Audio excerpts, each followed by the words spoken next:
Hey guys, John here. It's John Berry, and welcome back to another review. So, I said I was gonna do a review soon, and it's been a while, so sorry for that, but that's just how things are. So, yeah, now we finally have a review. And this is Asmus Toys Dante from Devil May Cry 5. This is just the standard version. So, you know how the box looks, the box is like basic cover art, so I'm not gonna go over that. So, first off, let's just get the accessories out of the way because the accessories are actually pretty good. So, first off, of course, we have Dante's signature sword, Rebellion. This is the version that he transforms into. The details pretty nice. I do have the hand on because it's just, it's a pain to take it on and off.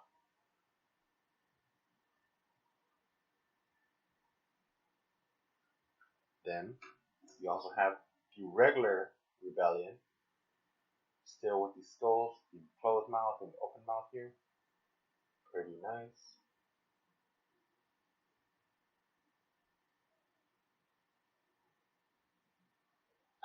And of course, we can't forget Dante's signature guns. Ebony.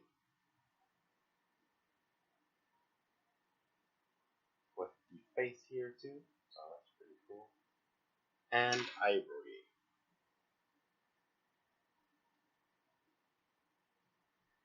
So, it's just pretty much standard guns.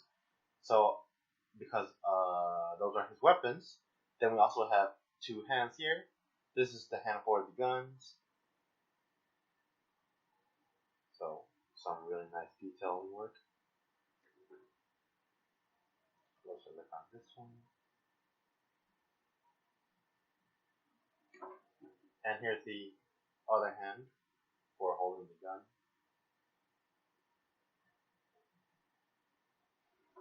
He also comes with two extra pivot points.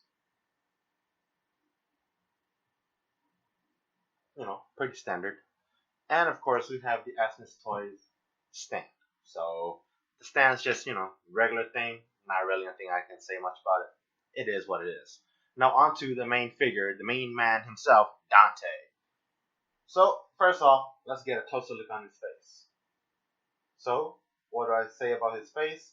Well, I'd say that his face is actually pretty accurate to how it is in the game. Because, I personally think this is pretty just spot on. So, yeah. And also, like, when his new character design came out, I gave him shit because, his hair was his hair was gray, not white. But here on the figure, it's also gray, and I'd say, I'll take it back because it does look pretty cool now. So, yeah. You can see his blue eyes there. Dreamy. No, I'm just kidding. But yeah, I do love, like, one of the things I like about Asmus Toys is that they have a really good paying attention to details. So, for example, all the belt buckles here, the buttons, the zippers, even on the inside has a button here.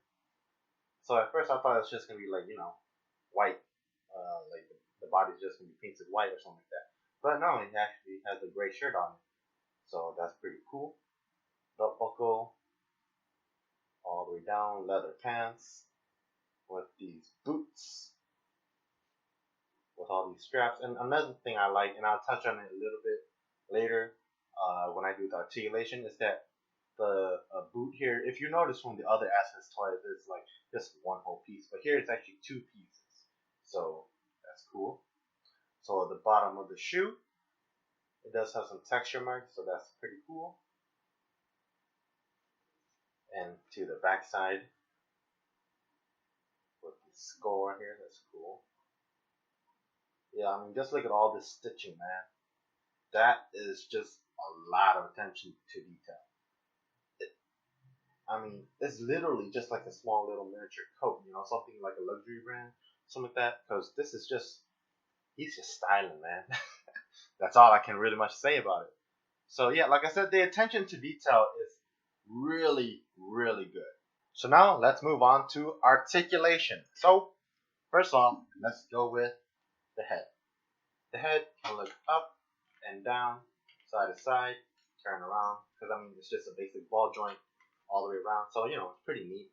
The hair does kind of limit the back move, looking up, but that's fine. The arms. Watch this. Watch this. Watch this. Ta-da! Oh my God! What is this? Asmus Toys. His hand can actually go 90 degrees. Oh my God! It's like they almost listened to me. But yeah, that's pretty amazing. Then here too, another 90 degrees, so it could be parallel to the ground. Going back like that. Yeah, as you can see, the shirt does still kind of like limit movement, but you know, it's fine. Sacrifice it for style.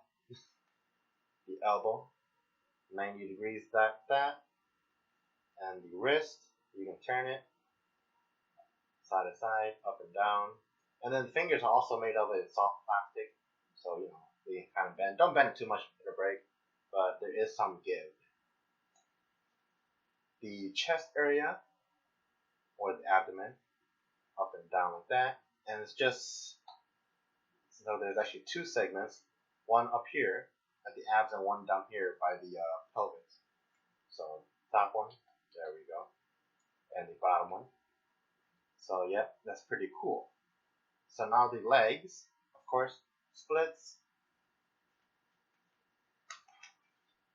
90, almost 90 degrees, forward and back. Not much, but you know, still good. And then for the knees, all the way back, very nice. Now for the shins, from the boot right here, you can twist it. And then, like I said earlier, the ankle here is actually has its own joint, so I like that. So you could bend it like that, tilt it back like that, forward, down. I mean, that's just like, it's very basic, but then just this basic joint adds a whole world of more and better articulation to the figure. So, you know, I love it. So, one thing that is kind of weird to this figure itself, so let me hold it, is, so just like the other Dante, on the back here, there's a magnet, you know, magnet so that Rebellion can just stick on here magnetically. But for some reason, so the magnet's right here, you can actually feel it. Let's see. Well, you wouldn't know, but you could actually feel it back here. But for some reason, it's not working. So watch. Yeah. So I'm not sure what's going on here, but I think it's just that my magnet is just defective or something like that. So that's a bummer. I mean, like really, that's just a bummer. So that's just how things roll, I guess. It's not much I can say. I wouldn't say it ruins the figure, but it is a pretty big, you know, fault. So some other things that I do find fault with the figure itself is that, so if you look at the previous Dante figures, the coat, like at the bottom here, there's like some wire, metal wire, so you know, it can pose dramatically. But here, there's nothing. And I mean, I get it because this coat is not as long as the other ones, so this one doesn't necessarily need that. But it's just like a feature that was in the previous ones is not in this one. And also another thing, if you're a long time viewer of my channel, you'll know that one of the things I hate most about figures is when they are loose. See that? Yeah, I hate it when it's like that because that just means that the figure itself is eventually gonna, you know, be too loose and you won't be able to pose it without the stand. So that's how it is. Right now, it's pretty decent, but I just hope it doesn't get worse from here. So now, let's move on to measuring. This Dante stands at the whole ruler, 12 inches. So yeah, now let's move on and compare him to some other figures from Asmus Toys. First off, we have Nero from, you know, Devil May Cry 5. Pretty much the same height, maybe a little bit shorter. No, they look the same. And then after that, we have other Dante. from Devil May Cry 4. I swear these guys are gonna fall.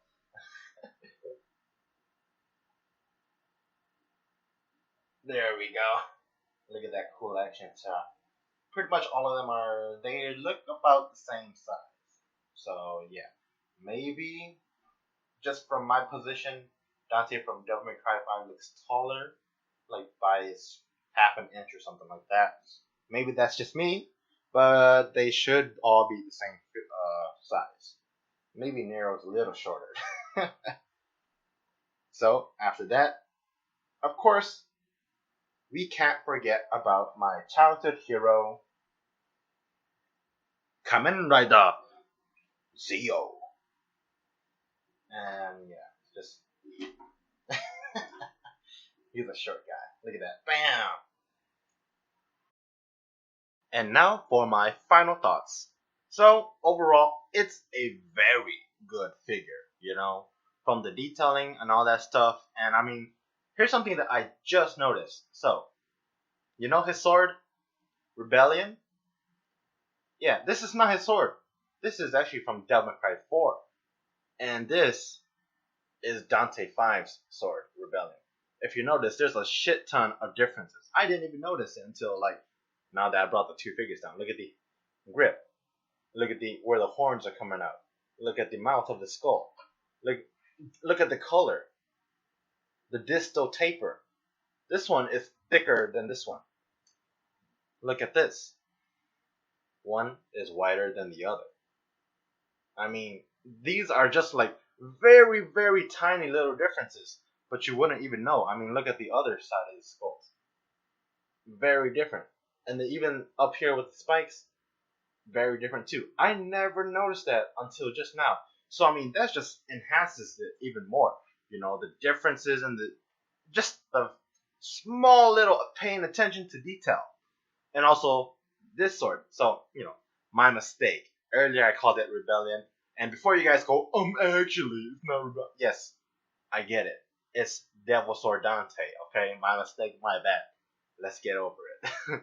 Now back to the figure. So like I said, it's a very, very good figure. But that doesn't mean it doesn't come without flaws. So if you might see here, there is some loose stitching. That's fine. It's that's at the back. You're never going to see that most of the time anyway. So, whatever. And also the magnet that, doesn't really work. That's also a bummer. And then the loose figure too. That sounds like a lot, but the two biggest flaws for me is just the loose figure and the magnet. Other than that, they added a whole bunch of new features. For example, I think they have a new body type for this guy because he just has a little bit more articulation. His arms can finally go parallel to the ground 90 degrees, and he also has an ankle pivot, So that's just new things for the Asmus toy line. And I mean, I gotta give him props for that. So because of all that, I'm gonna have to give him a 4.5 out of 5. Like I said, the biggest detractors from this figure is the magnet and the loose joint at the waist. If the magnet had worked, I wouldn't care about the loose joint. If the magnet had worked, this would still have been a 5 out of 5 figure. The first ever on this channel, I believe. So it's just a small little thing, and it's not really anything I can say about the quality of the figure itself. That's just the luck of the draw. Sometimes it's good, sometimes it's bad. You might just get a product that's not as good as, let's say, somebody else's product, and that's just the luck of the draw. So nothing I can really say there. That's just chance. So yeah, that's pretty much the end of this review. A great figure from Asmus Toys, and I'll see you guys when V and Virgil from Devil May Cry 5 is released, and I get them, or maybe never. You never know. All right, that's it. Take care, you guys. See you next time.